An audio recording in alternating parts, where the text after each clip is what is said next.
Hello बच्चों, कैसे हैं आप। उम्मीद करती हूँ आप बढ़िया और एकदम मज़े में होंगे। तो आइए एक बहुत अच्छा अध्याय पढ़ने वाले हैं आज हम, जिसका नाम है लालच और स्वार्थ। तो बच्चों, इस अध्याय में हम जानेंगे कि लालच कैसे हुआ और ये स्वार्थ क्या चीज़ है आखिर, और कैसे इन चीज़ों से हमें बचना चाहिए। तो आइए शुरू करते हैं अपना अध्याय। लेकिन सबसे पहले अध्याय में आने वाले कठिन शब्द पढ़ेंगे। वे शब्द हैं स्वार्थी, साथियों, माहौल, जहरीला और लाठियां। तो बच्चों, इन शब्दों का उच्चारण कीजिए और इनके लेखन का प्रयास कीजिए। तो अध्याय यूं शुरू होता है हमारा। 4 चोर थे, चारों ही मिलकर चोरी करते थे और जो भी माल मिलता था उसे आपस में बांट लिया करते थे। अर्थात 4 चोर थे, मिलकर चोरी करते थे और जो भी उनके हाथ धन चीजें लगती थी वो आपस में बराबर बराबर बांट लेते थे। वह रहते तो साथ थे मगर थे बड़े स्वार्थी। स्वार्थी यानी कि अपने बारे में सोचने वाले। वो चारों साथ तो जरूर रहते थे लेकिन स्वार्थी थे, यानी कि अपने बारे में सोचते रहते थे। चारों चोर यही सोचते रहते थे कि किसी दिन मोटा माल हाथ लगे तो अपने बाकी साथियों को मारकर सारा माल स्वयं ही हथिया ले।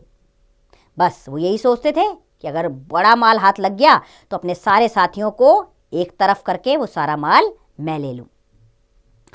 मगर आज तक ऐसा मौका नहीं आया था, लेकिन उन चारों के हाथ ऐसा मौका नहीं लगा था बच्चों। एक रात उन्होंने एक नगर में सेठ के यहाँ सेंध लगाई। सेंध लगाई यानी कि चोरी की। उनके हाथ खूब माल लगा। उन्होंने सारा धन एक थैले में भरा और उसे लेकर जंगल की ओर भाग निकले। 2 दिन तक वे भूखे प्यासे जंगल में ही छिपे रहे। वे जानते थे कि नगर सेठ के यहाँ सेंध लगाने की वारदात से शहर के चप्पे चप्पे पर पुलिस फैल गई होगी। वो जानते थे कि जंगल में छिपना जरूरी है क्योंकि पुलिस को पता लग गया होगा। वे अभी कुछ दिन और जंगल में ही छिपे रहना चाहते थे, मगर मजबूरी यह थी कि उनके पास खाने पीने का सामान नहीं था। जहां तक संभव था उन्होंने भूख सहन की, मगर जब भूख सहन शक्ति से बाहर हो गई तो उन्होंने फैसला किया कि उनके 2 साथी शहर जाकर वहां का माहौल देखकर आएंगे। माहौल वहां क्या चल रहा है, माहौल देखकर आए और खाना भी ले आए। फिर फैसला यह हुआ कि चारों में से 2 माल की हिफाजत के लिए जंगल में ही रुकेंगे और 2 जो है वो शहर जाएंगे और देखेंगे वहां का क्या माहौल चल रहा है और खाना लेकर आएंगे। ऐसा निश्चय कर उनमें से 2 शहर की ओर चल दिए। शहर जाकर उन्होंने खूब जमकर खाया और योजना बनाई कि वे अपने 2 साथियों को ठिकाने लगाकर सारा माल खुद हड़प लेंगे। अतः उन्होंने अपने साथियों के खाने में जहर डाल दिया। उनमें से भी प्रत्येक सोच रहा था, यानी कि जो 2 जंगल में थे वो भी यही सोच रहे थे कि जब हम 2 रह जाएंगे तो इसे मारकर मैं अकेला ही सारा माल हथिया लूंगा। अकेला यानी कि स्वयं, यानी कि वो 2 भी सोच रहे थे कि सबको मारकर अकेला माल मैं ही ले लूंगा। इधर जंगल में दोनों चोरों ने खाने का सामान लाने गए अपने साथी चोरों की हत्या कर डालने की योजना बना ली थी। अर्थात जंगल में बैठे चोर भी यही सोच रहे थे और जो वहां शहर गए थे वो भी यही सोच रहे थे। वे भी उन्हें अपने रास्ते से हटाकर सारा धन आपस में बांट लेना चाहते थे। चारों चोरों ने 2 टोलियां बनाकर, टोलियां यानी कि समूह, तो 2 टोलियां बनाकर अपनी अपनी योजना के अनुसार कार्य किया। पहली टोली जो ही जहरीला भोजन, जहरीला जिसमें जहर मिला हुआ था,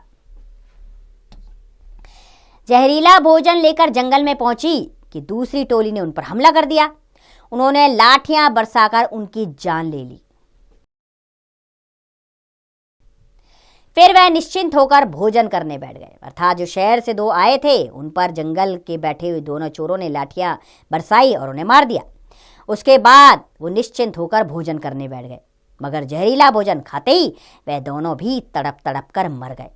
इस प्रकार लालच और स्वार्थ के कारण चारों ही मृत्यु को प्राप्त हो गए।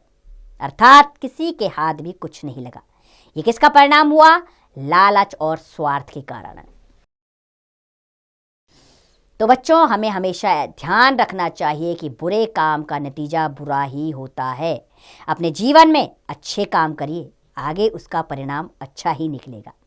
तो उम्मीद करती हूँ ये कहानी आपको पसंद आई होगी। इससे बनने वाली सीख को आप अवश्य अपने जीवन में अपनाएं और स्वार्थ और लालच से दूर रहें।